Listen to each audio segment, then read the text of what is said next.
A very warm welcome back to the channel. This video is proudly sponsored by VR Wave, which offer a full selection of prescription lens inserts for a full range of VR headsets, right from a Quest all the way up to a VRFSG Pimax Crystal, amongst many others. Now, if you don't wear glasses, I still feel it's important to get lens inserts to protect those really expensive lenses, especially as you can have blue light filters which help combat motion sickness and insomnia. Now, if you do wear glasses, then it's even more important because then you can be comfortable all day, and if you have an astigmatism, if you have nearsighted or farsightedness, then all of this can be dialed in so that you get a crisp, clear image every single time you put the headset on. I'll have a 5% discount code for all of VR Wave inserts. Please do check them out. Now it's time to get into today's video.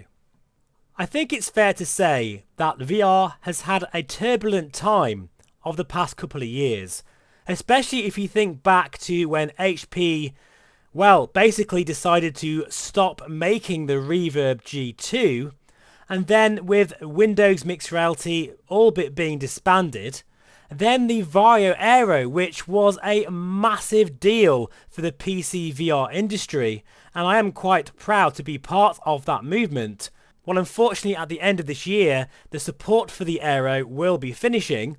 Things wasn't looking very good because it started to become quite evident that there was only two segments of VR remaining. That of the Quest 3 and Quest 2 Pico 4, which I dare say is the more budget-friendly VR headset without a DisplayPort connection, which meant you don't really get the full-fat PCVR visuals that we come to really love.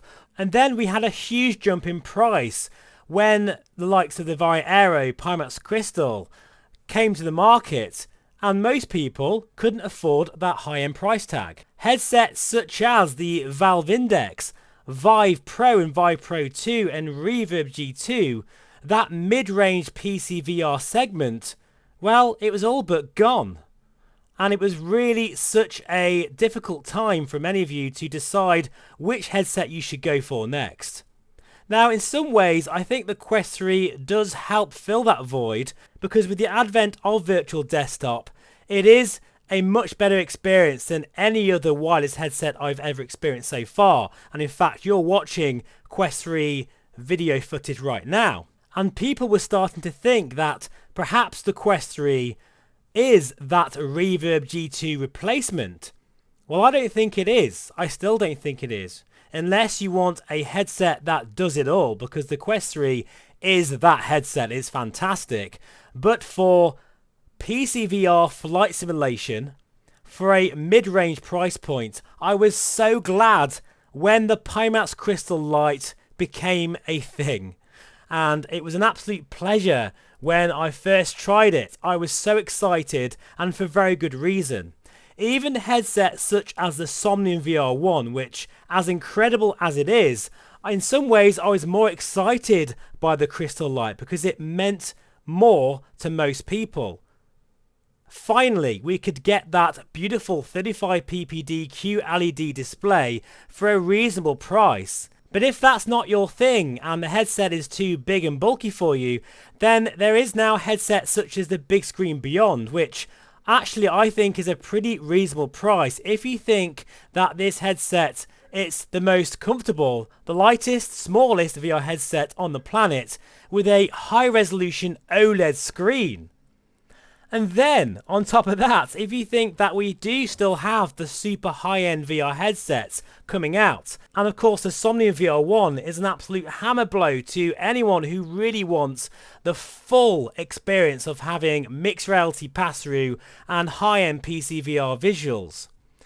So what I'm trying to say is, there is now a VR headset for pretty much every budget, right the way through from a Quest 2, Quest 3, a possible Quest 3 Lite, Pimax Crystal Standard, Pimax Crystal Lite, Big Screen Beyond, and Vario XR4 if you want to go absolutely crazy.